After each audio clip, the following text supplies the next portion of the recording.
नमस्कार, अपना उत्तर प्रदेश देख रहे हैं आप और मैं हूं आपके साथ ज्योति। यूएई की प्रवासी भारतीयों का दल बीजेपी प्रदेश मुख्यालय पहुंचा, जहां बीजेपी के प्रदेश अध्यक्ष भूपेंद्र सिंह चौधरी का प्रदेश सरकार के मंत्री नंदगोपाल गुप्ता नंदी ने बीजेपी प्रदेश मुख्यालय में स्वागत किया। आपको बता दें कि दल के सभी सदस्य प्रभु श्री रामलला के दर्शन के लिए अयोध्या जाएंगे और यूएई में बासपा हिंदू मंदिर का उद्घाटन प्रधानमंत्री नरेंद्र मोदी ने किया था, जिसके बाद से यूएई में रह रहे प्रवासी भारतीयों में काफी उत्साह देखने को मिला था। मोदी के प्रति तभी से वहां के लोगों में राम मंदिर को लेकर भी दर्शन करने की इच्छा जागृत हुई और वहीं प्रधानमंत्री मोदी की तारीफ हुई, क्योंकि हम सब जानते हैं कि राम मंदिर उद्घाटन भी पीएम मोदी ने ही किया था।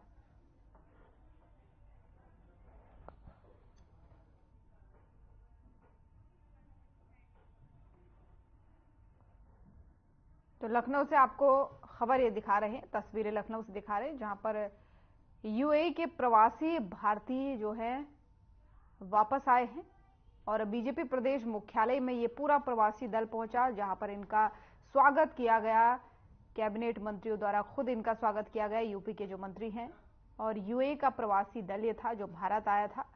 और क्योंकि बीते दिनों यूएई में प्रधानमंत्री नरेंद्र मोदी ने बीएपीएस मंदिर का हिंदू मंदिर का उद्घाटन किया था, जो वहां का पहला हिंदू मंदिर था, उसके बाद से अब ये लोग यहां आए और रामलला के दर्शन भी इन्होंने किए। जो पूरा प्रवासी दल आप तस्वीरों में देख पा रहे हैं, लखनऊ की ये तस्वीरें हैं जहां पर ये रुके हुए हैं और बीजेपी प्रदेश मुख्यालय में ये प्रवासी दल पहुंचा, जिसके बाद से रामलला के दर्शन भी इन्होंने वहां पर किया अयोध्या जाकर के, और साथ ही प्रधानमंत्री नरेंद्र मोदी की तारीफ भी इन्होंने इस दौरान की।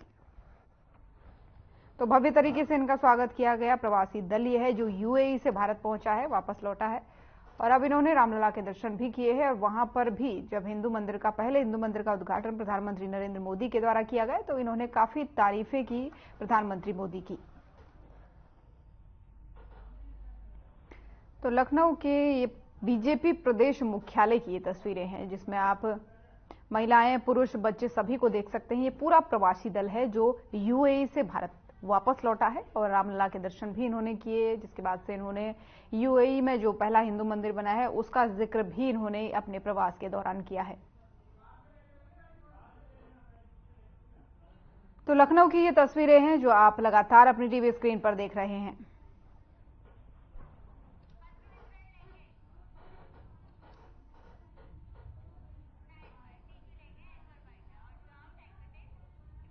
और लखनऊ में नियुक्ति पत्र वितरण समारोह का आयोजन किया गया, जिसमें सीएम योगी ने नियुक्ति पत्र वितरित किए।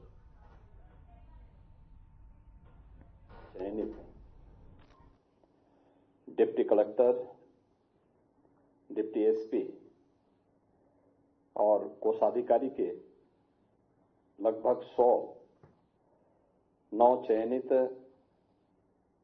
अभ्यर्थियों के नियुक्ति पत्र वितरण के आज के इस कार्यक्रम में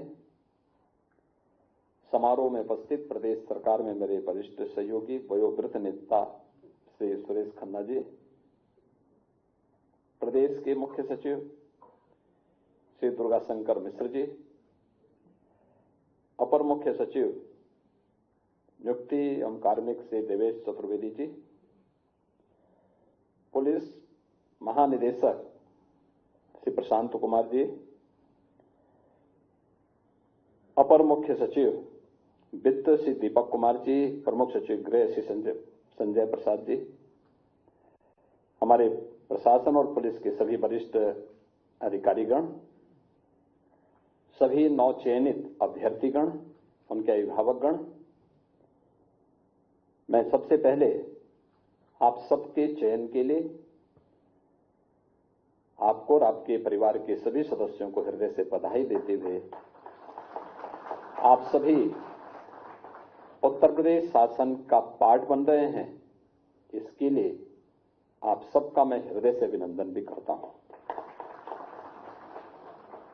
मुझे प्रसन्नता है कि अब हमें डिप्टी कलेक्टर के 39, डिप्टी एसपी के 41 और कोषाधिकारी के 16 नए युवा अधिकारी प्राप्त हो गए हैं। उत्तर प्रदेश की स्पीड को बढ़ाने में ये सभी अपना योगदान दे पाएंगे, मैं यह आप सबसे अपेक्षा रखता हूं।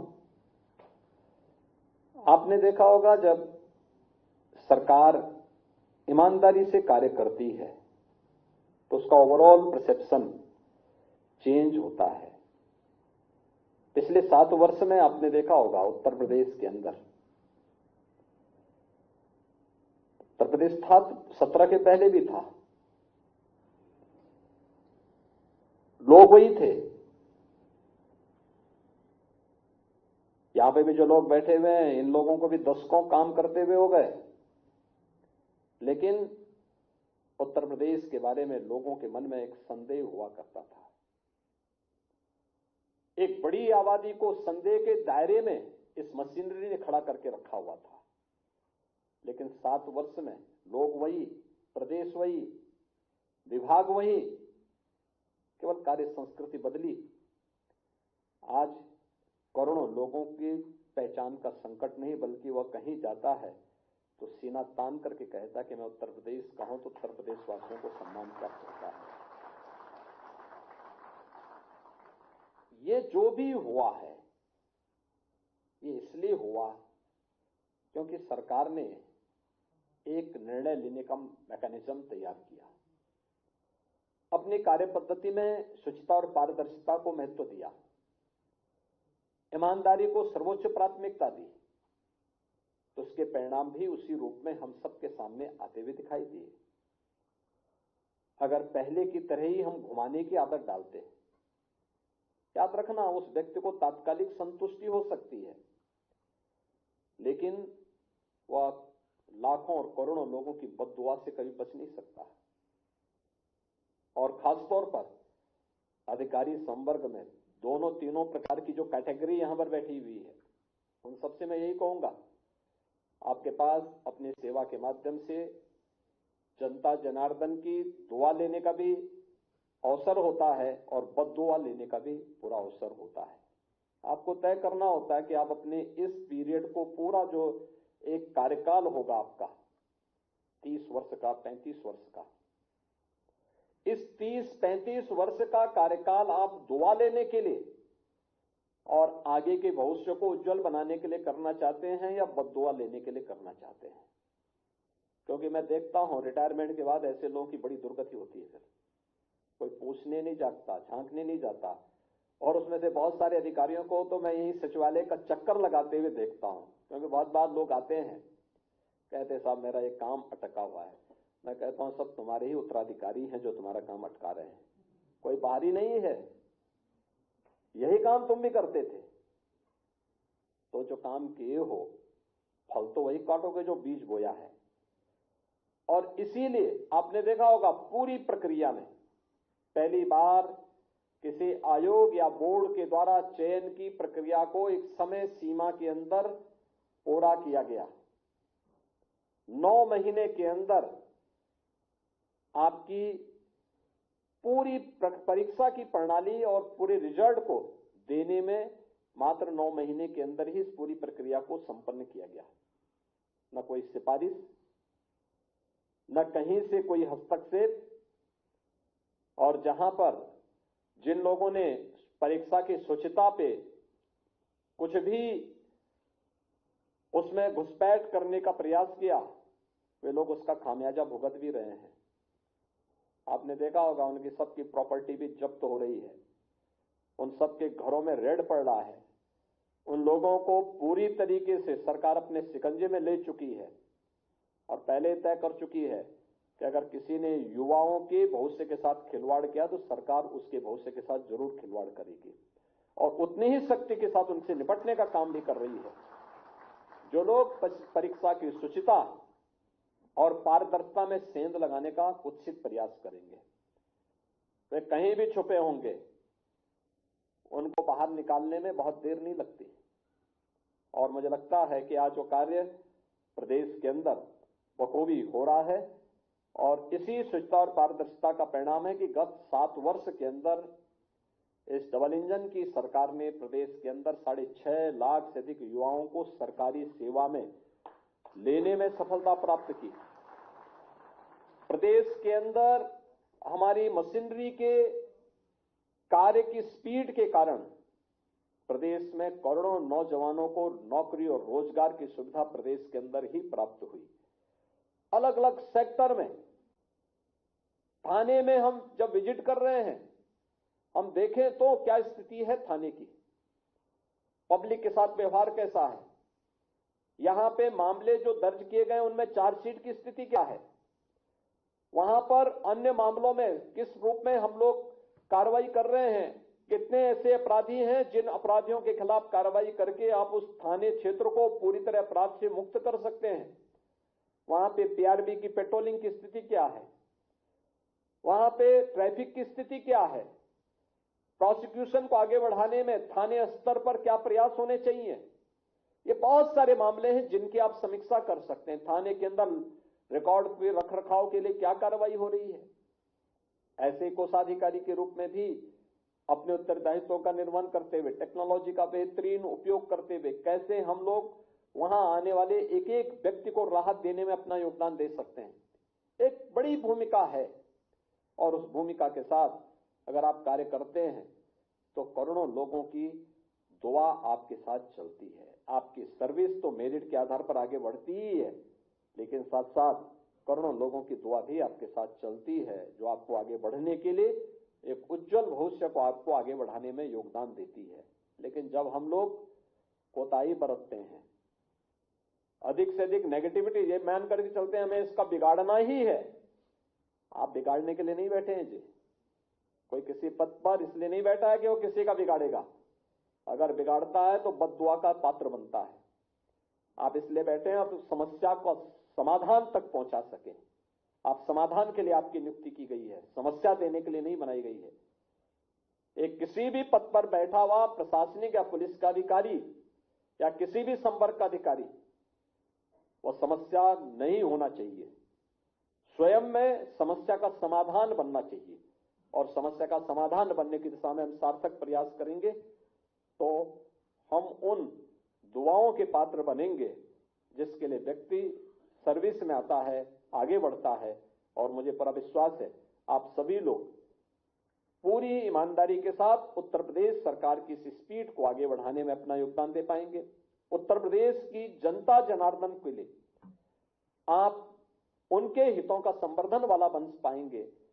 एक संवेदनशील प्रशासन के रूप में, त्वरित निर्णय लेने वाले प्रशासन के रूप में आपकी छवि बन पाएगी। इस विश्वास के साथ मैं एक बार फिर से उत्तर प्रदेश लोक सेवा आयोग को इस नियुक्ति के लिए, समयबद्ध नियुक्ति की प्रक्रिया को आगे बढ़ाने के लिए धन्यवाद देता हूं। आपको और आपके परिवार के सदस्यों को हृदय से बधाई देता हूं और आप सभी को उत्तर प्रदेश प्रशासन का हिस्सा बनने के लिए हृदय से अभिनंदन करते हुए अपनी वाणी को विराम देता हूं। धन्यवाद। जय हिंद। लखनऊ से सीएम योगी आदित्यनाथ को सुन रहे थे आप। देश में सीएए की नोटिफिकेशन जारी होने के बाद से यूपी के मेरठ जोन के सभी जिलों में पुलिस अलर्ट हो गई है और ADG Meerut zone DK Thakur ने पुलिस अधिकारियों को आसपास के सभी जिलों पर नजर बनाए रखने के साथ साथ सोशल मीडिया पर भी नजर बनाए रखने के साफ तौर पर निर्देश जारी किए हैं। कल शाम में नोटिफाई किए गए हैं। इसके बारे में हम लोग को पहले से बताया गया था कि कभी भी हो सकता है, तो इसकी तैयारी हम लोगों ने पहले से स्टार्ट कर दी थी। करीब एक सप्ताह पहले से हम लोग स्टार्ट कर दी थी। हम लोगों सब जो हमारे सारे एसपी साहबान थे, डीएम साहबान थे, वो अपने अपने एरिया के धर्म गुरुओं से मिल रहे थे, बात कर रहे थे। जो उस क्षेत्र के मुअज्जिज लोग थे उनसे भी बात कर रहे थे। पीस कमेटी की मीटिंग भी की थी और सबको यही बात बताई गई थी कि जो सीए के रूल्स लागू होंगे उनसे किसी की नागरिकता कोई खतरा नहीं है। ये केवल उनके लिए है कि जो पड़ोसी देशों से जो लोग आए हैं, 2014 से पहले आए हैं, उनको नागरिकता कैसे मिलेगी उसके लिए है। तो ये रूल्स जो है नागरिकता देने के लिए है, किसी की नागरिकता छीनने के लिए नहीं है। तो 2019 में जो घटनाएं हुई थी, काफी ये अफवाह फैलाया गया था कि इससे कुछ समुदाय के लोगों की नागरिकता छीन ली जाएगी। तो उस अफवाह को, उस भ्रम को हम लोगों ने सब मिलकर दूर किया और सबको यही बताया कि ये ऐसी कोई बात नहीं है। तो पहली तैयारी हमारी यही थी, सबको हम लोगों ने समझाया, आगे भी समझा रहे हैं। और आपने देखा होगा कल शाम से जिनके लोगों में वक्तव्य आए हैं, धर्मगुरुओं में वक्तव्य आए हैं, सबके पॉजिटिव वक्तव्य आए हैं, सबके इसी लाइन पर वक्तव्य आए हैं। तो हमारी सारी तैयारी इसी प्रकार की है। फिर भी यदि कोई ऐसे लोग हैं जो बदमाशी करना चाहते हैं, परेशान करना चाहते हैं, दंगा फैलाना चाहते हैं, उनकी भी तैयारी हमारी सब तरफ से है। हम लोगों ने 2019 में जो ऐसे लोग जो इस घटनाओं में शामिल थे, उनकी सारी गतिविधियों पर हम लोगों ने नजर रखी है, उनको शांति व्यवस्था बनाए रखने के लिए पाबंद किया है। ऐसे ऐसे जो स्थान जहां पर ऐसी घटनाएं हुई थी, उन स्थानों को हमने चिन्हित किया है, उन स्थानों पर हमारी सारी तैयारी है। कल शाम से ही सीए के रूल्स लागू होने की सूचना मिलने के बाद से ही जो उनके 7 जनपदों में जो हमारे पुलिस अधिकारी हैं अपने एरिया में पेट्रोलिंग कर रहे हैं, गश्त कर रहे हैं। हम लोगों ने अपनी इंटेलिजेंस गैदरिंग को भी अलर्ट कर दिया है। साथ साथ सोशल मीडिया पर भी जो बातें चल रही है उस पर भी हम लोग ध्यान रखें और ये हमारी सतर्कता आगे आने वाले दिनों में बरकरार रहेगी। लेकिन हमारे आपके चैनल के माध्यम से हमें सबसे यही अपील होगा कि अपनी एरिया में शांति बनाए रखें। ये नागरिकता देने के लिए, किसी नागरिकता छीनने के लिए नहीं है। कोई यदि अफवाह फैला रहा है, कोई भ्रम फैला रहा है तो उसके बहकावे में ना आए। कहीं भी कोई दिक्कत हो, कहीं भी कोई परेशानी हो, कहीं कोई समस्या हो तो हमारे संग आए।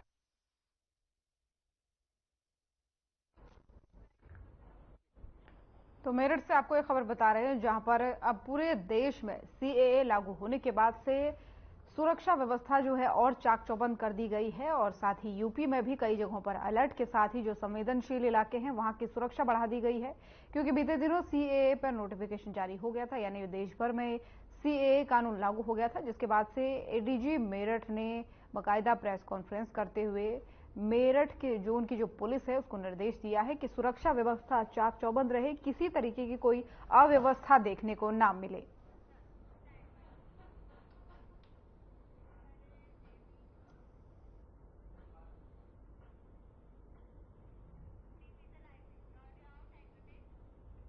और अंबेडकर नगर को सीएम योगी ने विकास परियोजनाओं की सौगात दी है। इस मौके पर सीएम योगी आदित्यनाथ ने क्या कुछ कहा है, सुनाते हैं आपको। लोकप्रिय सांसद श्री रितेश पांडे जी,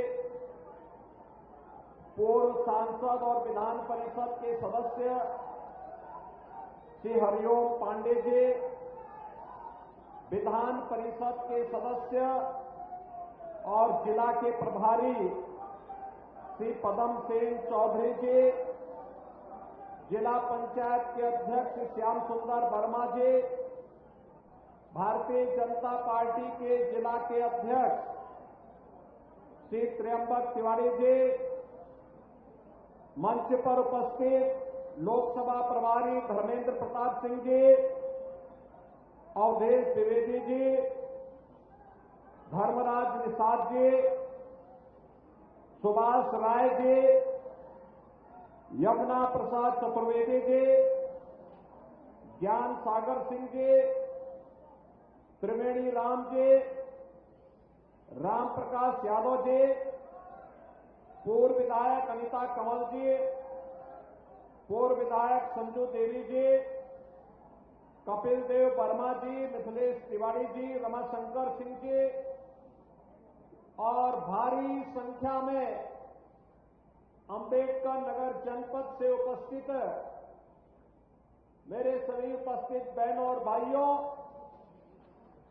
आज यहां पर 2122 करोड़ रुपए से अधिक की परियोजनाओं की सौगात होली के ठीक पहले जनपद वासियों को प्राप्त हो रही है। इसके लिए मैं आप सबको हृदय से बधाई देता हूं। बहनों और भाइयों, जब अच्छी सरकार आती है तो सुरक्षा भी देती है और समृद्धि भी देती है, लोक कल्याण का कार्य भी करती है और साथ साथ आपके जीवन में परिवर्तन लाने के लिए आपको गरीब कल्याण योजनाओं के साथ भी जोड़ती है। आपने पिछले 10 वर्ष में प्रधानमंत्री मोदी जी के नेतृत्व में एक बदलते हुए भारत को देखा है। पहले हम लोग देश के अंदर पहचान के लिए मोहताज होते थे, दुनिया के अंदर सम्मान नहीं था, देश के अंदर कहीं आतंकवाद था, कहीं नक्सलवाद था, कहीं अव्यवस्था थी, अराजकता थी। लेकिन 10 वर्ष में पूरी दुनिया के अंदर सिरमौर के रूप में उभरा हमारा भारत एक नए भारत के रूप में है। ये नया भारत देश के 140 करोड़ लोगों का सम्मान भी बढ़ा रहा है, उनकी समृद्धि में भी वृद्धि कर रहा है, सुरक्षा का बेहतर वातावरण भी दे रहा है, नौजवानों की आजीविका की व्यवस्था भी कर रहा है और साथ साथ अयोध्या में रामलला को फिर से विराजमान करके आपकी आस्था को सम्मान भी दे रहा है। बहनों और भाइयों, मैं पूछना चाहता हूं, अभी यहां पे हमने गरीबों को, किसी को मकान दिया, किसी को नौकरी के लिए नियुक्ति पत्र दिया, किसी को टैबलेट दिया, किसी को किसी अन्य कार्य के साथ जोड़ करके विकास की योजनाओं का लाभ दिया। आप मुझे बताइए, ये डबल इंजन की सरकार नहीं होती, डबल इंजन की सरकार नहीं होती तो क्या ये 56 लाख गरीबों को उत्तर प्रदेश के अंदर मकान मिल पाते क्या? और क्या ये सपा और कांग्रेस के लोग दे पाते? अरे वहां तो चाचा और भतीजे में ही जंग लगी हुई है। नियुक्ति आती थी, पूरा परिवार वसूली में मस्त हो जाता था। और भाइयों बहनों, आज हम इसीलिए कहने के लिए आए हैं, हर गरीब को उसकी आवश्यकता के अनुरूप आवास की सुविधा, जमीन का पट्टा, आयुष्मान भारत की योजना का लाभ और अन्न योजना में, गरीब कल्याण अन्न योजना में फ्री में राशन की सुविधा का लाभ ये प्राप्त हो रहा है कि नहीं हो रहा है? आप मुझे बताओ, आयुष्मान भारत का कार्ड कितने लोगों ने बनाया है? आयुष्मान भारत 5 लाख रुपए की आयुष्मान भारत की सुविधा का लाभ, देखो ढेर सारे लोग हैं। गरीब कल्याण अन्न योजना में राशन की सुविधा का लाभ फ्री में कितने लोगों को प्राप्त हो रहा है? देखो, क्या ये पहले मिल पाता था? भाइयों बहनों, यही है डबल इंजन की सरकार का लाभ। हम प्रदेश में 15 करोड़ गरीबों को फ्री में राशन की सुविधा का लाभ दे रहे हैं। हम लोग फ्री में प्रदेश के अंदर जहां पे मकान, वहीं पे प्रधानमंत्री स्वामित्व योजना में इस योजना का लाभ, वहीं पे उसका मालिकाना अधिकार उस परिवार को उपलब्ध करवाया जा रहा है। भाइयों बहनों, आज सरकार की योजनाओं का लाभ बिना भेदभाव के और गांव हर गरीब को दिया जा रहा है। कहीं हाईवे बन रहा है, कहीं ग्रामीण वे बन रहा है, कहीं पे हम लोगों के द्वारा एक्सप्रेस हाईवे का निर्माण किया जा रहा है, तो कहीं उद्योग निर्माण के लिए क्लस्टर विकसित किए जा रहे हैं। अभी जब मैं आया तो अम्बेडकर नगर के भी 2 उद्यमियों को हम लोगों ने यहां पे उद्योग लगाने के लिए सर्टिफिकेट जारी किए, यानी 6000 करोड़ रुपए से अधिक के निवेश के प्रस्ताव एक साथ अम्बेडकर नगर जैसे जनपद में लग जाए। ये 6000 करोड़ का मतलब आप जानते हैं, 10,000 लोगों को प्रत्यक्ष और अप्रत्यक्ष रूप से नौकरी और रोजगार की गारंटी मिलना। अम्बेडकर नगर के लोग अम्बेडकर नगर में ही नौकरी और रोजगार प्राप्त करेंगे। हर घर नल योजना के माध्यम से, हर घर नल की योजना के माध्यम से आज आपके जीवन में परिवर्तन करने का कार्य हो रहा है। हर घर नल योजना के माध्यम से हर घर तक शुद्ध पेयजल की सुविधा उपलब्ध करवाने का कार्य हो रहा है। सीएम योगी आदित्यनाथ को सुन रहे थे आप। बुलेटिन में फिलहाल इतना ही। नमस्कार।